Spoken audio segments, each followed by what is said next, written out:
Todo venía bien hasta que me agaché, no me pude levantar más y me dijeron, bueno, te tenés que operar sí o sí. Ese es uno de los síntomas de la hernia de disco. Pero hay otra gente que lo quiere patear para adelante, a pesar que nuestro colaborador, el doctor Julio Maura, nos dijo que 4 meses máximo.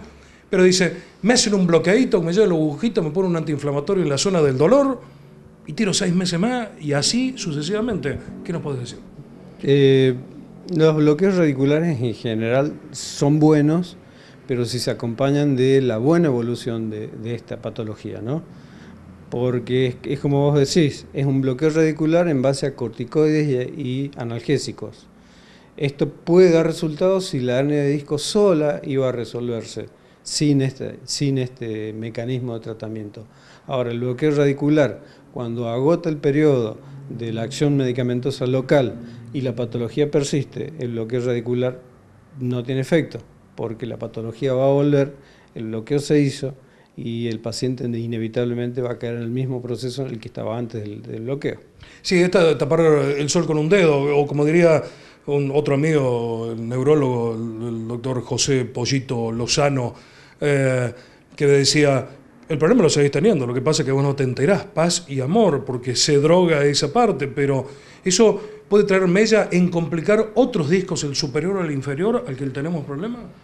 No, en general no. En general no trae esa mella, pero el paciente crea una expectativa habitualmente que no es tal. Entonces, digamos que es un procedimiento que es transitorio y va a ser exitoso en algunos casos cuando la patología inevitablemente se resuelve médicamente, pero no va a ser exitoso en el caso de que el bloqueo radicular no logre resolver el problema. La última pregunta del general, porque quiero que hablemos de cadera. Pero doctor, me tienen que operar junto con un neurocirujano. ¿Puedo quedar paralítico? Ese es el principal miedo de no entregarse a una cirugía. No, los neurocirujanos, al igual que los cirujanos ortopédicos especialistas en columna, cada uno tiene su ámbito quirúrgico, que en muchas patologías en medicina se entremezclan. Hay muchas especialidades que tienen cirugías combinadas. El neurocirujano puede operar esto y el cirujano ortopédico de columna también lo puede operar. Nada más que cada uno tiene más afinidad por operar ciertas patologías y nosotros tenemos más afinidad por operar ciertas otras. Yo te lo pregunto, Julio, y en esto como siempre, y vos me conocés hace muchos años, como digo, apago la cámara, te hago la pregunta, vos me lo respondés, después la vuelvo a prender para que la gente no se entera. Porque muchos traumatólogos dicen, yo lo voy a operar de la columna, pero también va a estar el neurocirujano, y vos me estás diferenciando. Obviamente que conozco traumatólogos que lo hacen solo y neurocirujanos que lo hacen solo. No estoy hablando de ese punto. Digo, ¿tal riesgo es para la gente la cirugía de columna? No, el riesgo fundamental no es la cirugía en sí misma.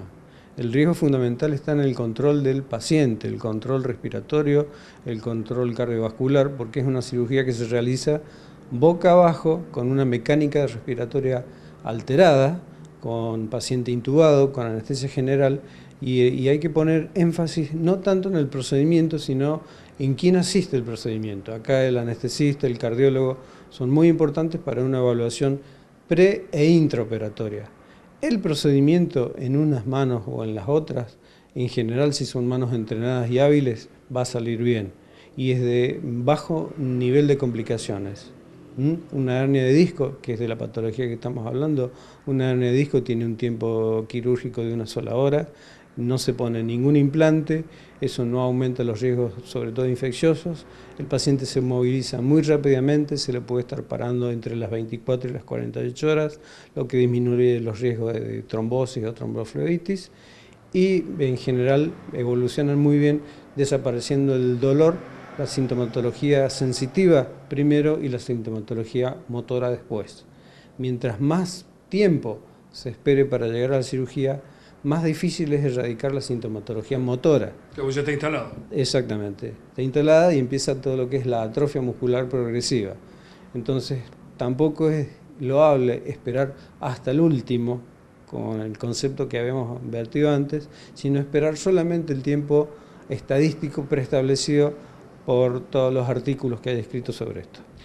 Y aquellos que dicen que me pusieron un fierro como un tutor en la columna, que no es el caso de la hernia de disco entonces. No, no es el caso de la hernia de disco, son en general patologías mucho más agresivas. Son patologías, por ejemplo, que se llaman espondilolisis, que son desplazamientos vertebrales, o espondilolistesis, que acompañan a esta o no. En general ahí uno necesita estabilizar la columna y lo hace con sistemas de instrumentación, que es a lo que va a hacer referencia. Esos sistemas de instrumentación favorecen la estabilidad de la columna hasta llegar a una fijación de la misma, lo que se llama una artrodesis, que es la fijación entre cuerpos vertebrales. ¿Por qué? Porque ya se ha perdido esa estabilidad intrínseca que tiene la estructura de la columna, entonces tenemos que compensarla de alguna manera. Primero transitoriamente con el sistema y segundo con la artrodesis, que es con la fijación propia del hueso que tiene el organismo, hueso autólogo. Existe, y con esta pregunta cadera vamos a hacer el próximo programa, le vamos adelantando a la gente porque quiero saber cómo es la cirugía de cadera, pero por encima de ello nos hablan de la cirugía de cadera en ciertas personas que hay que esperar hasta cierta edad, o digamos que una persona de 50 años tiene una expectativa de vida de 30 a 35 más, habría que hacerle varios reemplazos porque no aguantaría, bueno, cómo se hacen los reemplazos y demás. Pero para cerrar, una pregunta de un televidente y una curiosidad propia, que ya me pasó 2 veces con 2 televidentes, que hablan de infecciones a la altura de la columna. Es como que se está viendo más casos este último tiempo. ¿Por qué se dan? ¿O existió siempre y no tenía tanta difusión? Las infecciones en cirugía ortopédica son de alto riesgo, porque se infecta el hueso. No, pero sin cirugía. Una persona que aparece con una colección de infección a la altura de la columna. Bueno, en este caso tenemos en general las discitis o las osteomielitis. Son 2 procesos que se producen en gente mayor, por encima de los 50, 60 años, que en general son sépticos, o sea, vienen de focos de otros lados. Bien. En general son focos urinarios o focos respiratorios, que a través de la sangre viajan los gérmenes y se ubican o en los discos vertebrales, que es poco común, y más frecuentemente en los cuerpos vertebrales, y eso constituye una osteomielitis aguda vertebral. Hay gérmenes frecuentes de estos y otros menos frecuentes. Los gérmenes frecuentes van a ser los estafilococos o los gérmenes que infectan la vía urinaria o gérmenes de infecciones de transmisión sexual. Entonces hay que tener en cuenta este tipo de patologías previas porque favorecen la aparición de complicaciones graves como son las infecciones de la columna, que son difíciles de tratar, porque si hay algo que tiene el hueso es que la infección se erradica muy difícilmente, porque es difícil de tratar, porque los gérmenes se ubican entre sus cavernas y sus trabéculas, poco llegan los antibióticos y poco llegan las células que puedan combatir esta infección. Por lo tanto, es mejor prevenir en estos casos, en cualquier cirugía ortopédica, como en infecciones previas. Está bueno la aclaración porque yo no me imaginaba, digo, ¿cómo hace llegar para a un cuerpo vertebral una infección, salvo que lo hayan pinchado con algo?